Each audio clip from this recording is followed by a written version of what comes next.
नमस्कार दोस्तों, मैं संतोष पटेल स्वागत करता हूं आपके अपने YouTube चैनल डिजिटल भंडार पर। आज की वीडियो में हम CPCT एग्जाम जुलाई 2023 के लिए कंप्यूटर से संबंधित इम्पोर्टेंट क्वेश्चंस को समझने वाले हैं। यह हमारा CPCT एग्जाम जुलाई 2023 के लिए पार्ट नंबर 3 है। इस वीडियो में हम CPCT एग्जाम के लिए कंप्यूटर से संबंधित 20 इंपोर्टेंट क्वेश्चंस को समझने वाले हैं। यह सभी वही क्वेश्चन हैं जो पहले भी CPCT एग्जाम में पूछे जा चुके हैं। जब हम एक क्वेश्चन को समझते हैं तो उससे संबंधित हमें कई और क्वेश्चन भी तैयार करने मिल जाते हैं। आप सभी क्वेश्चंस को नोट जरूर करें, क्योंकि एक क्वेश्चन से संबंधित कई प्रकार के और भी क्वेश्चन बन सकते हैं। चलिए शुरुआत करते हैं आज की इस वीडियो का। देखते हैं आज का हमारा पहला क्वेश्चन क्या है। पहला क्वेश्चन हमसे पूछा गया है, निम्नलिखित में से कौन से कंप्यूटर का उपयोग बड़े संस्थानों और सरकारी एजेंसियों जैसे बैंक, रेलवे आदि द्वारा बहुत बड़ी मात्रा में डेटा को संभालने के लिए किया जाता है। निम्नलिखित में से कौन से कंप्यूटर का उपयोग बड़े संस्थानों मतलब बड़ी साइज की, लार्ज साइज की ऑर्गेनाइजेशन में और सरकारी एजेंसियों में जैसे कि बैंक में, रेलवे में अपनी इंफॉर्मेशन को संभालने के लिए, मैनेज करने के लिए किया जाता है। हमें 4 प्रकार के कंप्यूटर के नाम दिए गए हैं और हमसे पूछा गया है कि निम्नलिखित में से ऐसे कौन से कंप्यूटर हैं जिनका उपयोग बड़ी बड़ी ऑर्गेनाइजेशन और सरकारी एजेंसी अपने डेटा को मैनेज करने के लिए करती हैं। ऑप्शन नंबर ए है work station, option number B है mainframe computer, option number C है माइक्रो कंप्यूटर्स और ऑप्शन नंबर डी है मिनी कंप्यूटर्स। हमें यहां पर बताना है कि चारों कंप्यूटर में से ऐसा कौन सा कंप्यूटर है जिसका उपयोग बड़ी बड़ी ऑर्गेनाइजेशन जैसे कि बैंक और रेलवे के द्वारा अपने डेटा को व्यवस्थित करने के लिए किया जाता है। वह कंप्यूटर होता है mainframe computer. Main frame computer, main frame computer micro computer और मिनी कंप्यूटर से बड़ा होता है और सुपर कंप्यूटर से छोटा होता है। सुपर कंप्यूटर से, कंप्यूटर के आपने टाइप्स पढ़े होंगे, कंप्यूटर के टाइप्स को जो साइज के आधार पर बांटा गया है, साइज के आधार पर सबसे छोटा साइज के आधार पर होता है माइक्रो कंप्यूटर, उसके बाद आता है मिनी कंप्यूटर, मिनी कंप्यूटर के बाद आता है मेन फ्रेम कंप्यूटर और सबसे बड़ा होता है सुपर कंप्यूटर। तो जो बड़ी बड़ी ऑर्गेनाइजेशन होती हैं जैसे बैंक है, रेलवे है, वह अपने डेटा को बहुत अधिक मात्रा में जहां पर डेटा होता है उस डेटा को व्यवस्थित करने के लिए मेन फ्रेम कंप्यूटर का उपयोग करते हैं। Main frame computer, main frame एक ऐसा कंप्यूटर होता है जिसकी स्पीड फास्ट होती है, जो बहुत अधिक मात्रा में डेटा को स्टोर कर सकता है।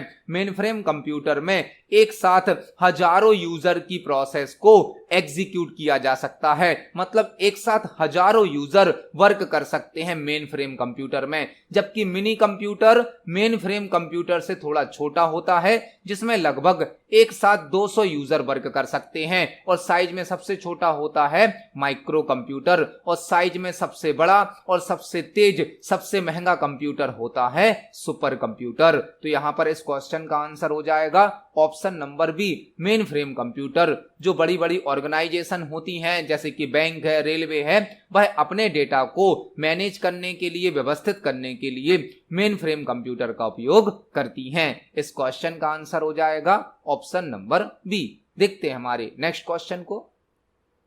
नेक्स्ट क्वेश्चन है, MS एक्सेल वर्कबुक का डिफॉल्ट एक्सटेंशन क्या है। MS एक्सेल वर्कबुक का डिफॉल्ट एक्सटेंशन क्या है। यह क्वेश्चन इसी प्रकार से जो मई में CPCT का एग्जाम हुआ है उस पेपर में पूछे गए हैं। ऐसा नहीं है केवल CPCT के पेपर में टफ क्वेश्चन आते हों। CPCT के पेपर में टफ क्वेश्चन भी आते हैं, मीडियम लेवल के क्वेश्चन भी आते हैं और इजी लेवल के क्वेश्चन भी आते हैं। यह सभी क्वेश्चन हमने CPCT के पुराने पेपर से ही सिलेक्ट करे हैं। हमसे क्वेश्चन पूछा गया है MS एक्सेल वर्कबुक का डिफॉल्ट एक्सटेंशन क्या होता है। बहुत ही सिंपल सा, बहुत ही बेसिक सा क्वेश्चन है। इस प्रकार के बेसिक क्वेश्चन भी पेपर में आते हैं। हमसे पूछा गया है MS एक्सेल वर्कबुक का डिफॉल्ट एक्सटेंशन क्या होता है। MS एक्सेल कौन सा सॉफ्टवेयर है।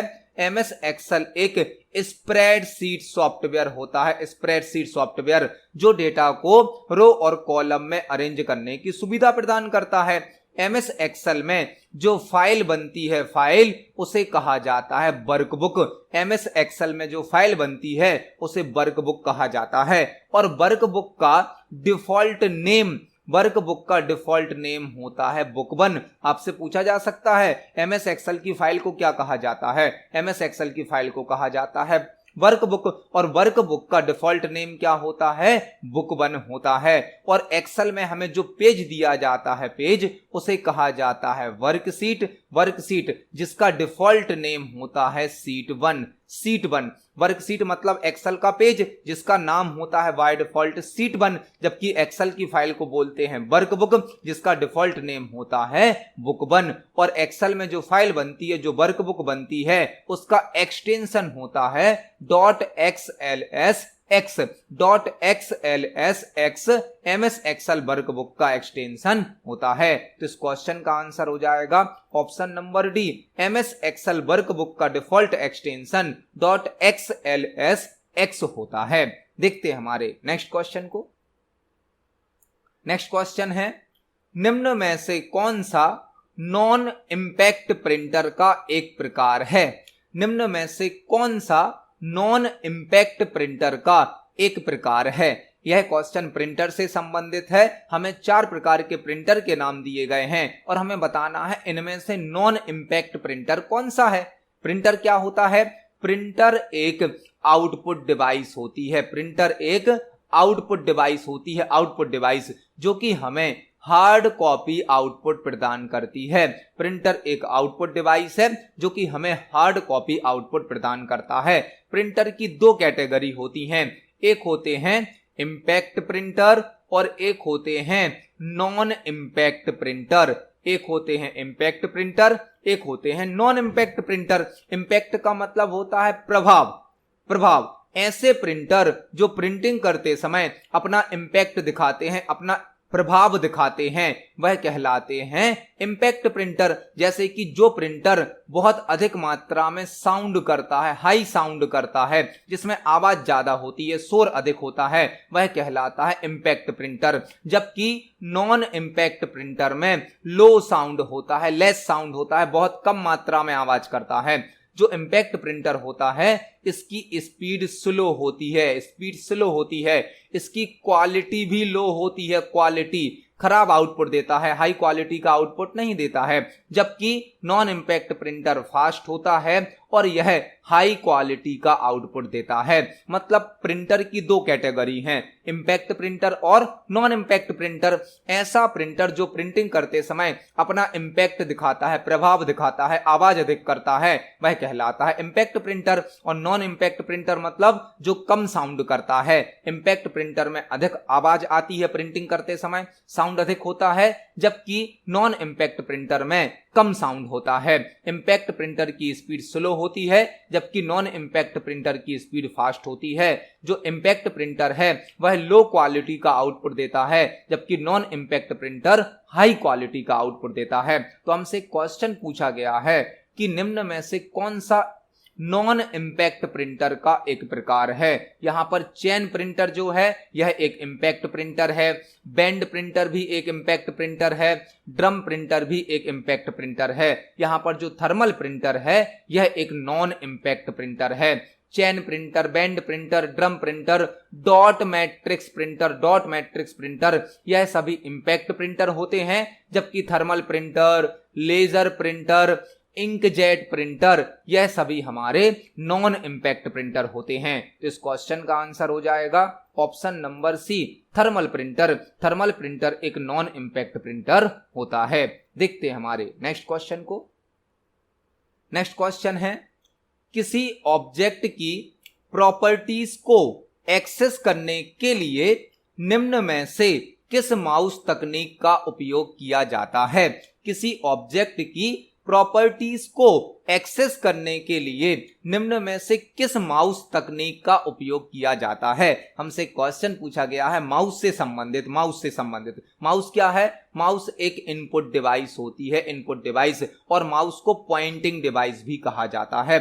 माउस एक इनपुट डिवाइस है जिसे हम पॉइंटिंग डिवाइस भी कहते हैं। हमसे क्वेश्चन पूछा गया है किसी ऑब्जेक्ट की प्रॉपर्टीज को एक्सेस करने के लिए निम्न में से किस माउस तकनीक का उपयोग किया जाता है। ऑब्जेक्ट मतलब कोई फाइल हो सकती है, कोई फोल्डर हो सकता है, कोई सॉफ्टवेयर हो सकता है। यदि हमें उसकी प्रॉपर्टीज को ओपन करना है तो हम माउस का कौन सा टेक्निक यूज करेंगे। यदि आपको किसी भी ऑब्जेक्ट की प्रॉपर्टीज माउस से ओपन करनी है तो आपको उस ऑब्जेक्ट पर माउस से राइट क्लिक करना होता है। राइट क्लिक करने पर जिस ऑब्जेक्ट पर आप राइट क्लिक करेंगे उसकी प्रॉपर्टीज ओपन हो जाती हैं। मतलब इस क्वेश्चन का आंसर क्या होगा, ऑप्शन नंबर सी। यदि हमें किसी ऑब्जेक्ट की प्रॉपर्टीज को माउस से एक्सेस करना है तो हम उसके लिए उस ऑब्जेक्ट पर राइट क्लिक करते हैं। इस क्वेश्चन का आंसर है ऑप्शन नंबर सी। इसको हम प्रैक्टिकली भी देख सकते हैं। यदि हम अपने कंप्यूटर में किसी भी आइकन पर, किसी भी ऑब्जेक्ट पर राइट क्लिक करते हैं तो इस ऑब्जेक्ट से संबंधित प्रॉपर्टीज को हम एक्सेस कर सकते हैं। प्रॉपर्टीज को एक्सेस करने के लिए माउस से हमें राइट क्लिक करना होता है। और आपको यहां पर एक और क्वेश्चन तैयार करना है, किसी ऑब्जेक्ट की प्रॉपर्टीज को एक्सेस करने की शॉर्टकट की क्या होती है।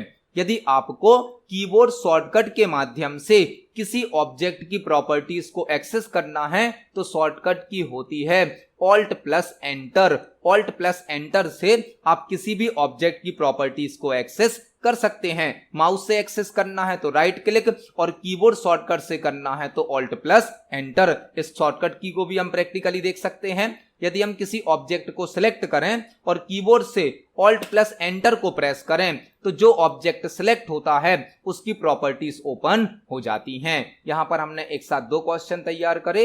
इस क्वेश्चन का आंसर है ऑप्शन नंबर सी। देखते हैं हमारे नेक्स्ट क्वेश्चन को।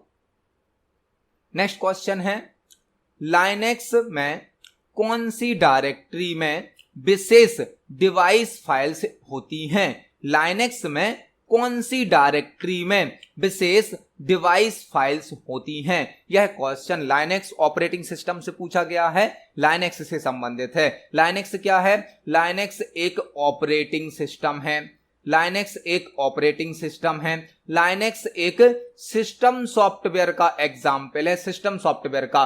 और लाइनेक्स एक ओपन सोर्स सॉफ्टवेयर होता है। ओपन सोर्स मतलब लाइनेक्स की कोडिंग को हम देख सकते हैं और लाइनेक्स की कोडिंग को हम चेंज भी कर सकते हैं। लाइनेक्स एक फ्री सॉफ्टवेयर है।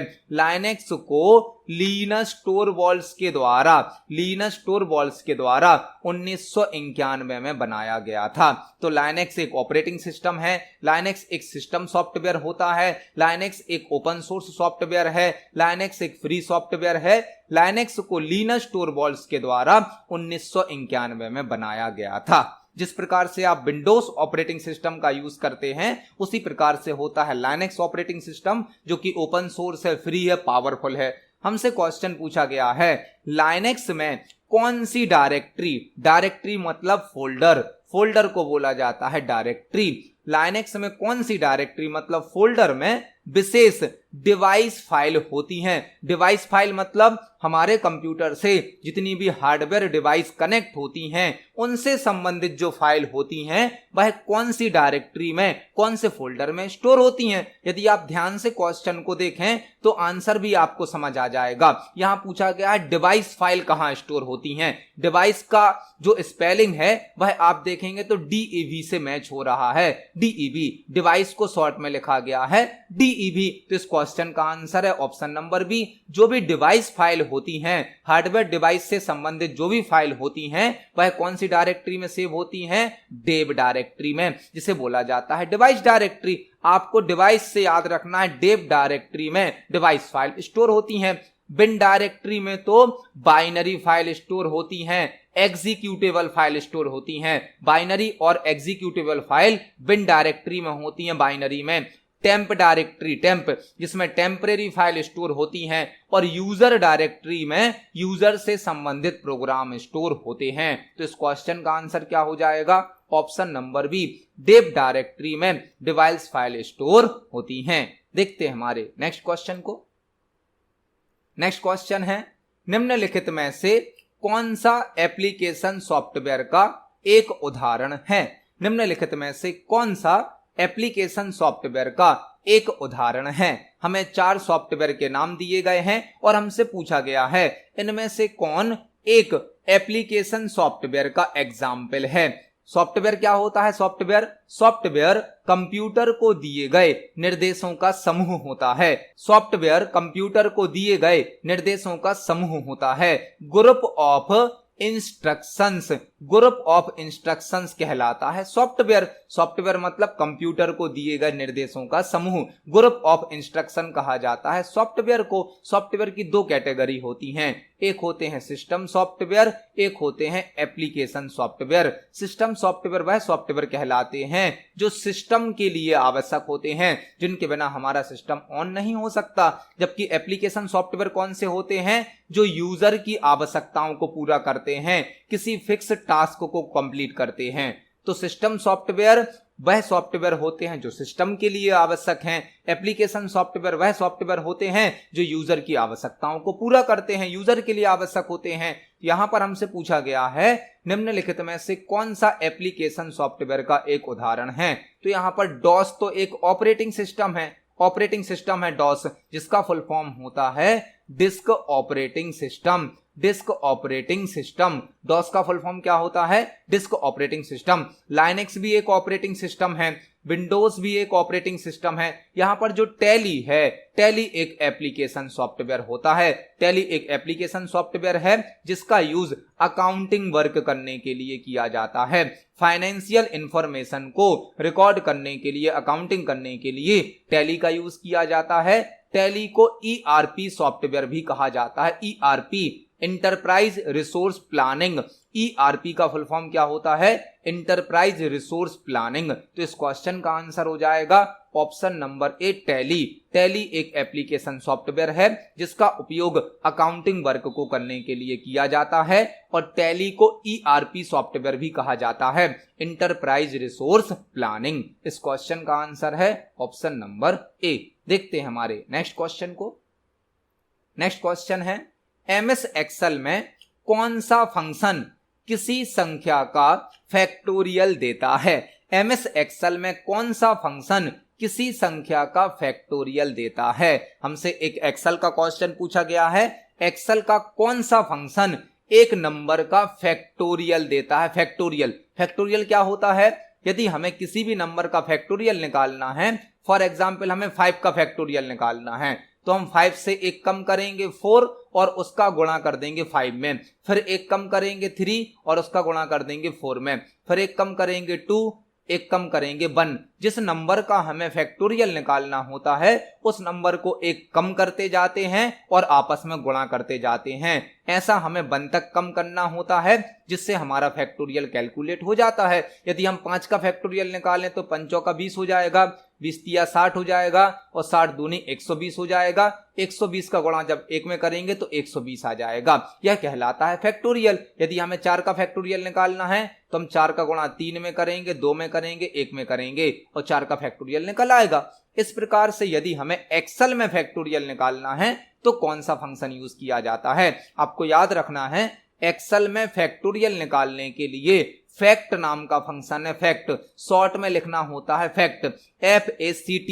फैक्टोरियल पूरा नहीं लिखा जाता है, फैक्ट फंक्शन के नाम से फैक्टोरियल फंक्शन होता है एक्सेल में। यदि आपको फैक्टोरियल निकालना है तो फैक्ट फंक्शन का यूज किया जाता है। इसको हम एक्सेल पर प्रैक्टिकली देख सकते हैं। यह एक्सेल सॉफ्टवेयर है। यहां पर यदि हमें कोई भी फॉर्मूला या फंक्शन लगाना है तो सबसे पहले हमें इक्वल टाइप करना होता है, इक्वल। इसके बाद हम अपना फंक्शन लगाएंगे फैक्ट फंक्शन और इसमें हमें जिस नंबर का फैक्टोरियल निकालना है वह नंबर पास कर देंगे, ब्रैकेट को क्लोज करेंगे और एंटर की को प्रेस कर देंगे। आप देख सकते हैं 5 का फैक्टोरियल निकलकर आ गया है। तो हमें इक्वल के साथ फैक्ट फंक्शन को टाइप करना है और वह नंबर देना है जिसका हमें फैक्टोरियल निकालना होता है। तो इस क्वेश्चन का आंसर हो जाएगा option number C. MS Excel में फैक्टोरियल कैलकुलेट करने के लिए फैक्ट फंक्शन का यूज किया जाता है। देखते हैं हमारे अगले क्वेश्चन को। नेक्स्ट क्वेश्चन है निम्नलिखित में से कौन सा डिवाइस पूरे कंप्यूटर सिस्टम के लिए संचार माध्यम है और सिस्टम यूनिट में रखा गया है? निम्नलिखित में से कौन सा डिवाइस पूरे कंप्यूटर सिस्टम के लिए संचार माध्यम है और सिस्टम यूनिट में रखा गया है। यह क्वेश्चन कंप्यूटर हार्डवेयर से संबंधित है। हमें 4 प्रकार की हार्डवेयर डिवाइस के नाम दिए गए हैं और हमसे पूछा गया है निम्नलिखित में से कौन सा डिवाइस पूरे कंप्यूटर सिस्टम के लिए संचार माध्यम है, मतलब पूरे कंप्यूटर सिस्टम में कम्युनिकेशन करने के लिए यूज किया जाता है, कम्युनिकेशन कराता है और यह सिस्टम यूनिट में रखा गया है। सिस्टम यूनिट का मतलब क्या है? आपके कंप्यूटर के साथ जो कैबिनेट होता है, कैबिनेट जिसमें मदरबोर्ड लगी होती है, हार्ड डिस्क लगी होती है, रैम, सीपीयू लगे होते हैं, उसे बोला जाता है सिस्टम यूनिट। सिस्टम यूनिट मतलब कंप्यूटर के साथ जो बॉक्स होता है जिसे आप जनरली सीपीयू कहते हैं वह कहलाता है सिस्टम यूनिट। सीपीयू तो मतलब हमारा प्रोसेसर है जो मदरबोर्ड में लगा होता है। तो कंप्यूटर सिस्टम में आपने देखा होगा एक मॉनिटर होता है और मॉनिटर कनेक्ट होता है हमारा सिस्टम यूनिट से, मतलब कैबिनेट से। इसके अंदर मदरबोर्ड होती है, मदरबोर्ड में रैम रोम लगे होते हैं, ग्राफिक्स कार्ड लगे होते हैं, मदरबोर्ड से हार्ड डिस्क कनेक्ट होती है, पावर सप्लाई कनेक्ट होती है। तो यह जो बॉक्स होता है इसे कैबिनेट या सिस्टम यूनिट कहा जाता है। इसके अंदर लगी होती है मदरबोर्ड और मदरबोर्ड से ही सभी प्रकार की हार्डवेयर डिवाइस कनेक्ट की जाती हैं। आपके कंप्यूटर सिस्टम से जितने भी हार्डवेयर डिवाइस कनेक्ट होते हैं उन सभी को मदरबोर्ड से कनेक्ट किया जाता है। मदरबोर्ड एक प्रिंटेड सर्किट बोर्ड होता है जो कि सभी प्रकार की हार्डवेयर डिवाइस को आपस में कनेक्ट कराता है।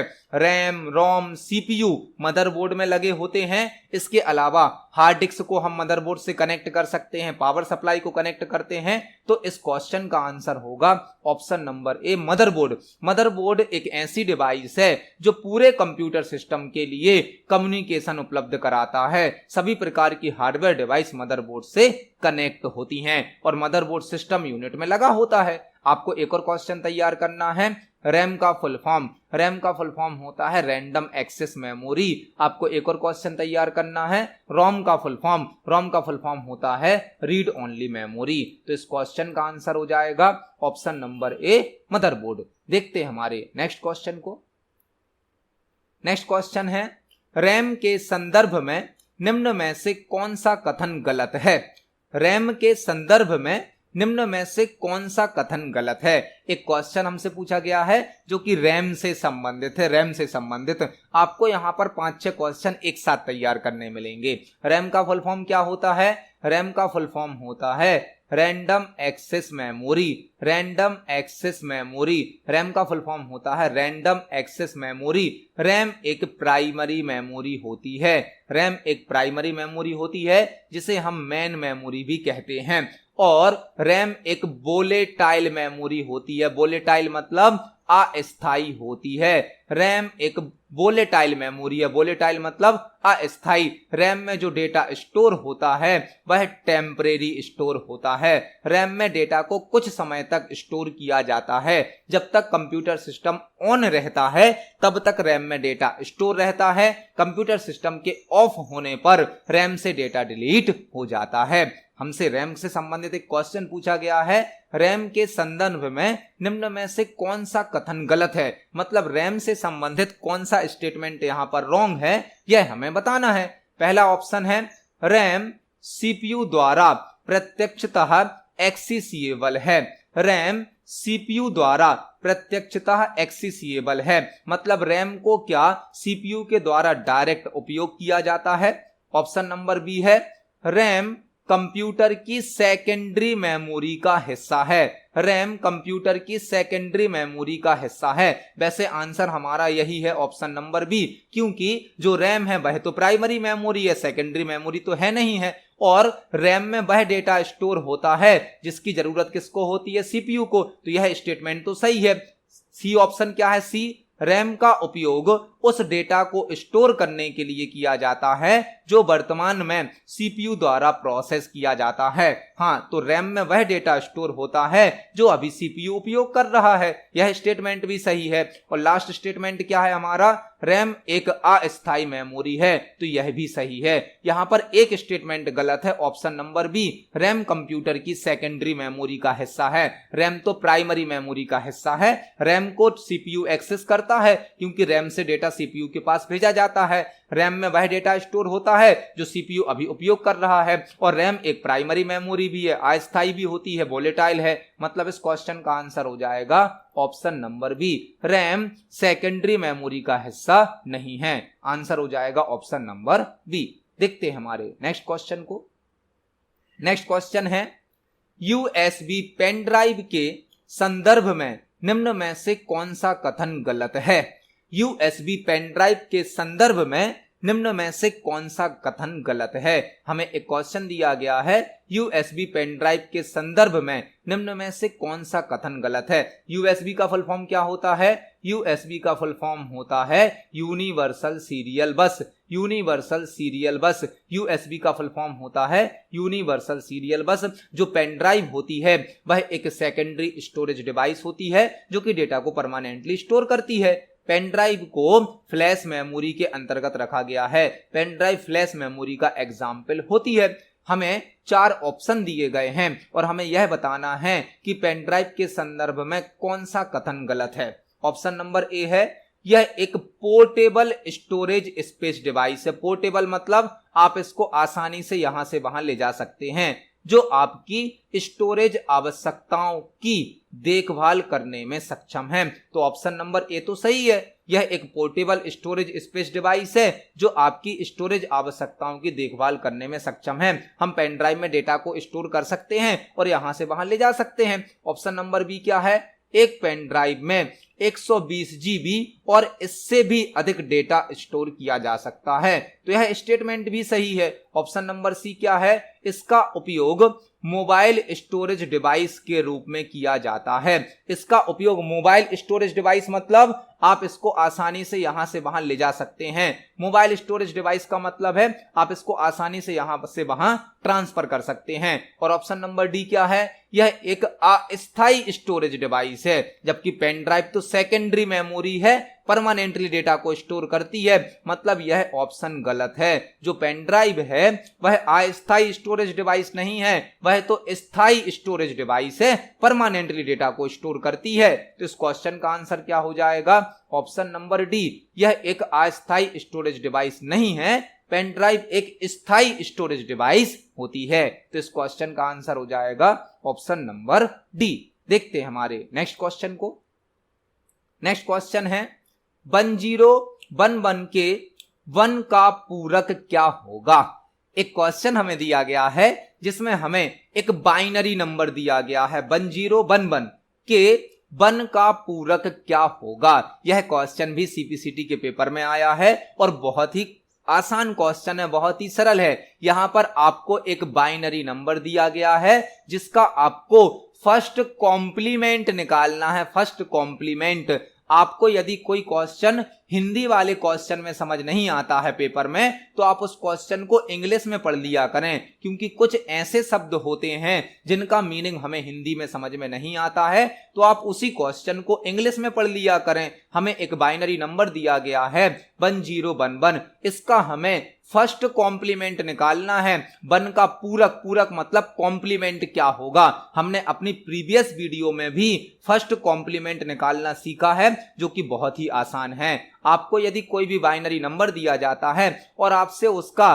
फर्स्ट या वंश कॉम्प्लीमेंट मतलब कि पूरक पूछा जाता है, तो इसको सॉल्व करना बहुत ही आसान है। कई बार पेपर में क्वेश्चन आता है और यह क्वेश्चन मई वाले सीपीसीटी के एग्जाम में पूछा गया है। 1 नंबर का इतना आसान क्वेश्चन है।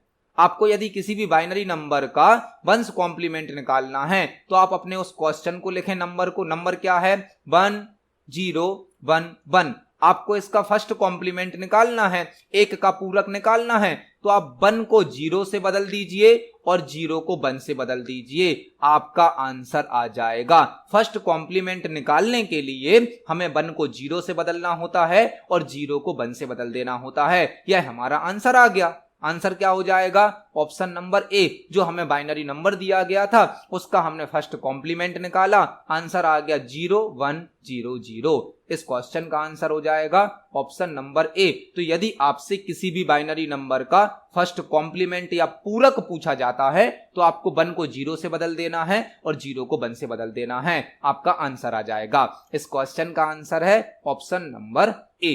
देखते हैं हमारे नेक्स्ट क्वेश्चन को। नेक्स्ट क्वेश्चन है, निम्न में से कौन सी सेकेंडरी कंप्यूटर मेमोरी है?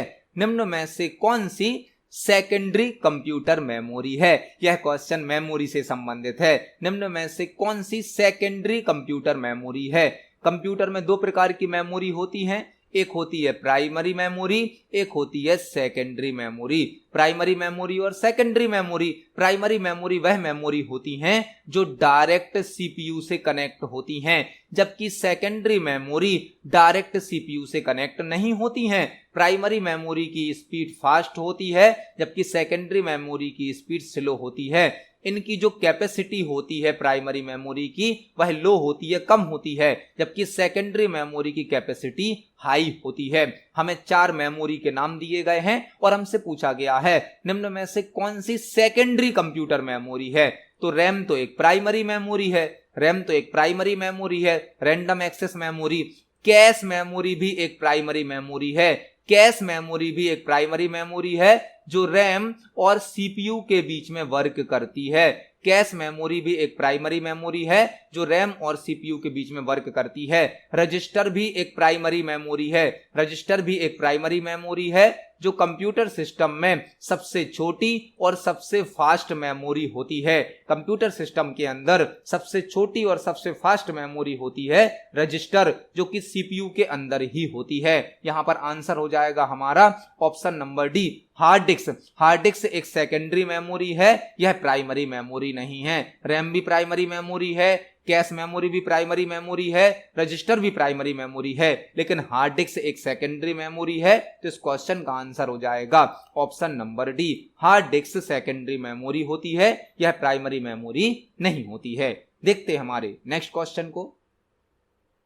नेक्स्ट क्वेश्चन है, ब्लैंक में सिस्टम सुरक्षा के संदर्भ में उपयोगकर्ता या समूह और संबंध अनुमतियों के बारे में जानकारी होती है। ब्लैंक में सिस्टम सुरक्षा के संदर्भ में उपयोगकर्ता या समूह और संबंध अनुमतियों के बारे में जानकारी होती है।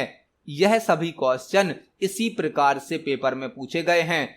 आपको यहां पर जो क्वेश्चन दिए गए हैं वह शुद्ध हिंदी में लिखकर दिए गए हैं। कुछ शब्द ऐसे होते हैं जिनका मीनिंग आपको हिंदी में समझ में नहीं आएगा, तो आप उसी क्वेश्चन को इंग्लिश में चेंज करके भी चेक कर लीजिए, क्योंकि जब आप हिंदी वाला क्वेश्चन पढ़ेंगे तो कुछ शब्द के आपको मीनिंग समझ में नहीं आ सकते हैं। ऐसी कंडीशन में आप उसी क्वेश्चन को इंग्लिश में चेंज करके भी चेक कर सकते हैं। हमारे पास बहुत सारे यूजर्स के कमेंट आते हैं कि सर जो शुद्ध हिंदी में क्वेश्चन लिखा रहता है उसको समझने में प्रॉब्लम होती है, तो आप उस क्वेश्चन को इंग्लिश में कन्वर्ट करके भी चेक कर सकते हैं, क्योंकि कुछ वर्ड ऐसे होते हैं जिनका हिंदी में हमें मीनिंग समझ में नहीं आता है। हमसे क्वेश्चन पूछा गया है, ब्लैंक में सिस्टम सुरक्षा के संदर्भ में उपयोगकर्ता मतलब यूजर या समूह मतलब ग्रुप और संबंध अनुमतियों मतलब उनसे रिलेटेड परमिशन के बारे में जानकारी होती है। हमसे पूछा गया है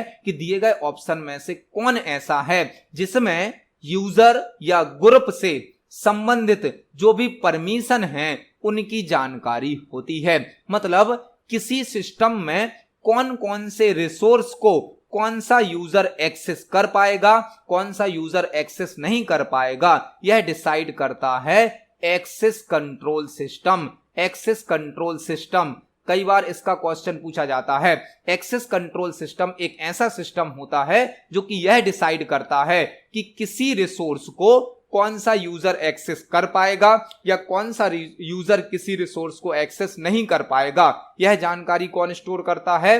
एक्सेस कंट्रोल सिस्टम। और एक्सेस कंट्रोल सिस्टम में सभी प्रकार की जानकारी स्टोर होती है एक्सेस कंट्रोल एंट्री में। Access control entry, access control मतलब कौन सा यूजर किस चीज को एक्सेस कर पाएगा या नहीं कर पाएगा, वह कहलाता है एक्सेस कंट्रोल। और उसकी एंट्री है, एंट्री मतलब कौन से यूजर को क्या उपयोग करने दिया जाएगा, क्या उपयोग करने नहीं दिया जाएगा, यह कंट्रोल करता है एक्सेस कंट्रोल सिस्टम। और उसमें जो जानकारी स्टोर होती है उसे कहा जाता है एक्सेस कंट्रोल एंट्री। तो इस क्वेश्चन का आंसर हो जाएगा option number B, access control entry में सिस्टम सुरक्षा के संदर्भ में उपयोगकर्ता या समूह और संबंध अनुमतियों के बारे में जानकारी होती है। तो इस क्वेश्चन का आंसर हो जाएगा ऑप्शन नंबर बी।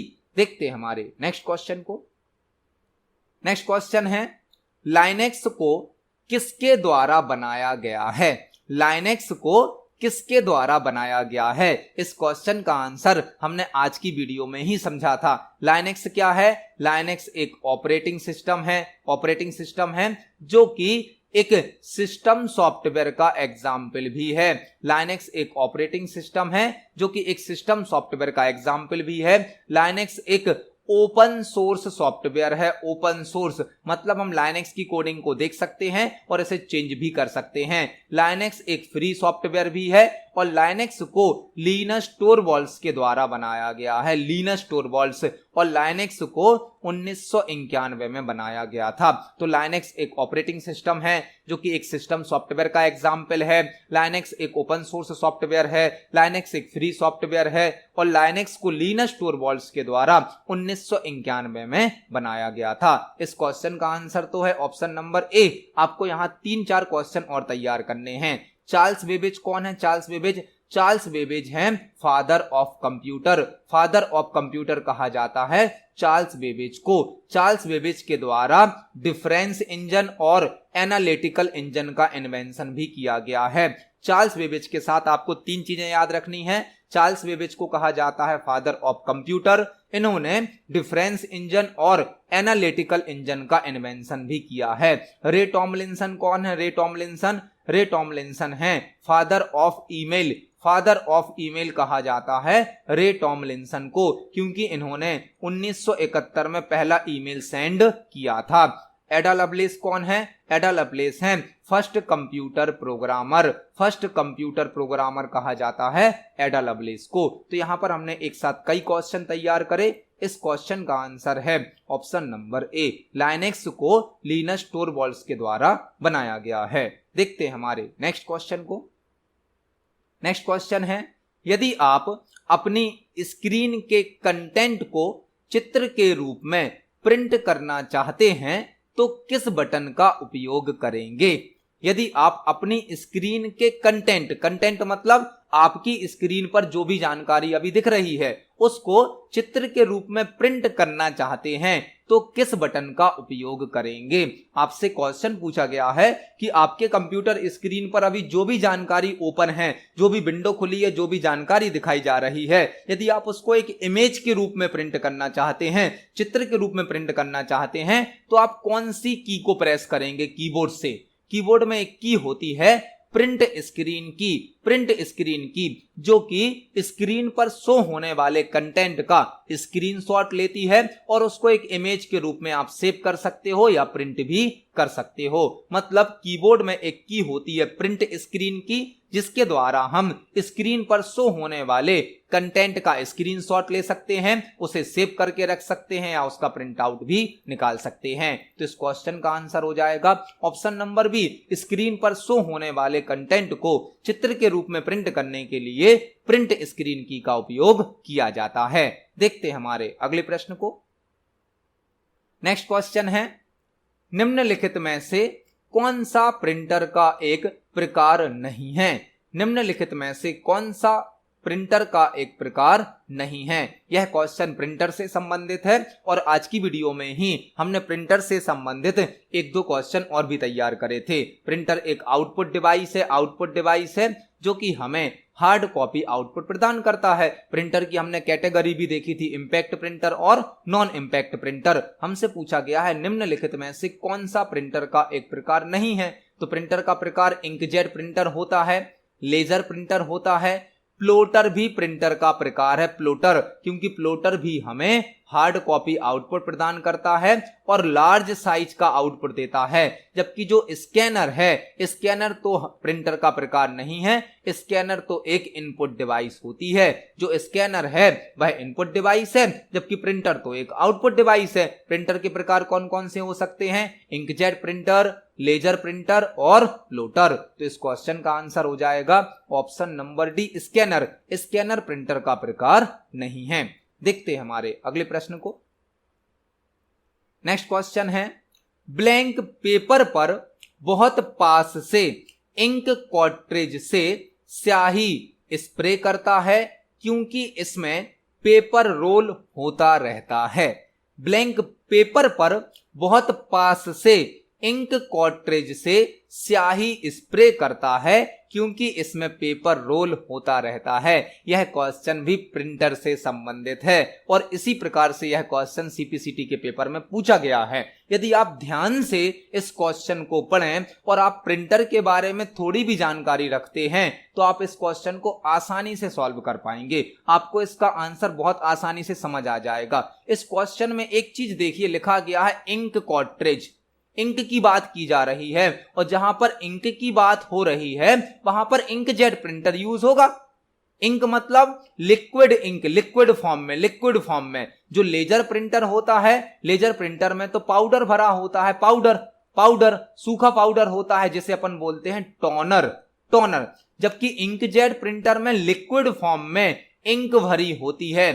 जो लेजर प्रिंटर होता है इसकी कार्ट्रिज में भरा होता है सूखा पाउडर जिसे टोनर कहते हैं, जबकि इंकजेट प्रिंटर की कार्ट्रिज में इंक भरी जाती है, स्याही भरी जाती है जिसे नोजल के माध्यम से, नोजल आपको याद रखना है, इंकजेट प्रिंटर में लिक्विड फॉर्म में इंक भरी होती है जिसे नोजल के माध्यम से पेपर पर स्प्रे किया जाता है और जानकारी को पेपर पर प्रिंट कर दिया जाता है। लेजर प्रिंटर में सूखा पाउडर होता है जिसे टोनर कहते हैं जो कि कार्ट्रिज में भरा होता है, जबकि इंकजेट प्रिंटर में लिक्विड फॉर्म में इंक यूज होती है जो कि नोजल के माध्यम से पेपर पर स्प्रे करके प्रिंटिंग की जाती है।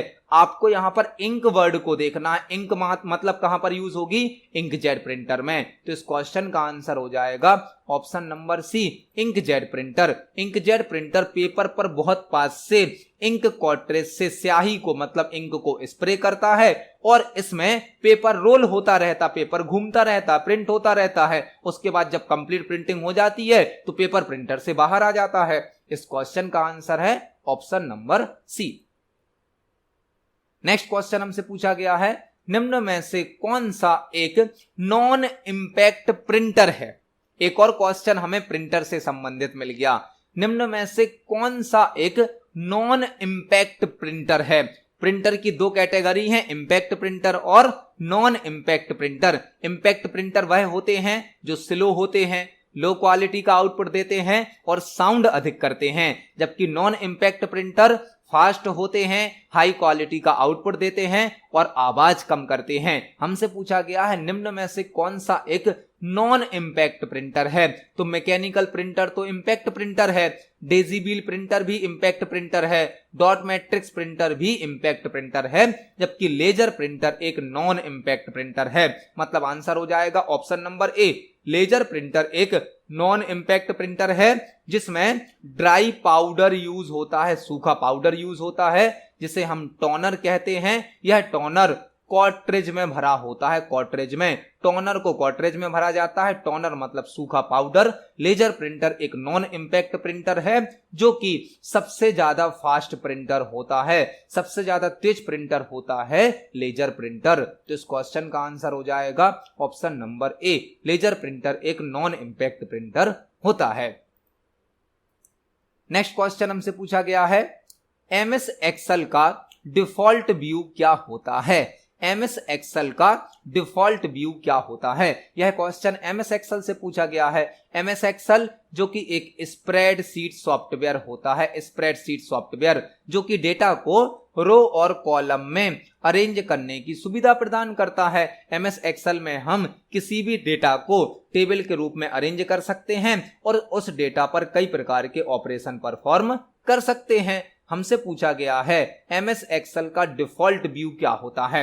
जब आप एमएस एक्सेल में कोई टेबल बनाते हो, कोई वर्कशीट बनाते हो, तो उसको शो करने के लिए, उसको अलग अलग तरीके से दिखाने के लिए कई प्रकार के व्यू होते हैं। व्यू, सभी प्रकार के व्यू टैब में प्रदान किए जाते हैं और हमसे पूछा गया है एक्सेल का डिफॉल्ट व्यू कौन सा होता है। एमएस एक्सेल का डिफॉल्ट व्यू होता है नॉर्मल व्यू। नॉर्मल व्यू, जब आप एमएस एक्सेल में कोई भी फाइल बनाते हो तो बाय डिफॉल्ट आपकी वर्कशीट नॉर्मल व्यू में शो की जाती है। इसको हम एक्सेल पर प्रैक्टिकली भी देख सकते हैं। यह एक्सेल सॉफ्टवेयर है, इसमें हमारी जो वर्कशीट अभी शो की जा रही है वह बाय डिफॉल्ट नॉर्मल व्यू में शो की जा रही है। आप सभी व्यू को व्यू टैब से चेक कर सकते हैं और व्यू को चेंज भी कर सकते हैं। देख सकते हैं बाय डिफॉल्ट कौन सा व्यू ऑन है, नॉर्मल व्यू। इसके अलावा एक व्यू होता है पेज ब्रेक प्रीव्यू, एक व्यू होता है पेज लेआउट व्यू, एक होता है कस्टम व्यू, लेकिन बाय डिफॉल्ट कौन सा होता है, नॉर्मल व्यू। तो एमएस एक्सेल का डिफॉल्ट व्यू क्या होता है, नॉर्मल व्यू। इस क्वेश्चन का आंसर हो जाएगा ऑप्शन नंबर सी। देखते हैं हमारे नेक्स्ट क्वेश्चन को। नेक्स्ट क्वेश्चन है, पावर पॉइंट प्रेजेंटेशन में न्यू स्लाइड इंसर्ट करने के लिए किस शॉर्टकट की का उपयोग किया जाता है। पावर पॉइंट प्रेजेंटेशन में न्यू स्लाइड इंसर्ट करने के लिए किस शॉर्टकट की का उपयोग किया जाता है। यह क्वेश्चन पावर पॉइंट से पूछा गया है। पावर पॉइंट जो कि एक प्रेजेंटेशन सॉफ्टवेयर है, प्रेजेंटेशन सॉफ्टवेयर। पावर पॉइंट में जो फाइल बनाई जाती है उसे कहा जाता है प्रेजेंटेशन। पावर पॉइंट में बनने वाली फाइल को क्या कहा जाता है, प्रेजेंटेशन। फाइल का डिफॉल्ट नेम होता है प्रेजेंटेशन 1। फाइल का डिफॉल्ट नेम क्या होता है, प्रेजेंटेशन 1। और प्रेजेंटेशन का एक्सटेंशन क्या होता है, .pptx। पावर पॉइंट में जो फाइल बनती है उसे प्रेजेंटेशन कहा जाता है। बाय डिफॉल्ट नाम क्या होता है उसका, प्रेजेंटेशन 1, और एक्सटेंशन क्या होता है प्रेजेंटेशन का, .pptx। और प्रेजेंटेशन के अंदर जो पेज यूज होता है उस पेज को कहा जाता है स्लाइड। पावर पॉइंट प्रेजेंटेशन में जो पेज यूज होता है उसे कहा जाता है स्लाइड। मतलब पावर पॉइंट प्रेजेंटेशन के अंदर जो पेज उपयोग किया जाता है उसे कहा जाता है स्लाइड। हमसे क्वेश्चन पूछा गया है, पावर पॉइंट प्रेजेंटेशन में न्यू स्लाइड इंसर्ट करने के लिए किस शॉर्टकट की का उपयोग किया जाता है। जब भी आप प्रेजेंटेशन में नई स्लाइड इंसर्ट करना चाहते हैं तो आप Ctrl+M का उपयोग कर सकते हैं। Ctrl+M, Ctrl+M से नई स्लाइड इंसर्ट होती है, जबकि Ctrl+N से तो नया प्रेजेंटेशन क्रिएट हो जाएगा। और Ctrl+O ओपन की शॉर्टकट की है, Ctrl+S सेव की शॉर्टकट की है। मतलब नई स्लाइड इंसर्ट करने के लिए Ctrl+M का यूज किया जाता है। इसको हम पावर पॉइंट पर प्रैक्टिकली देख सकते हैं।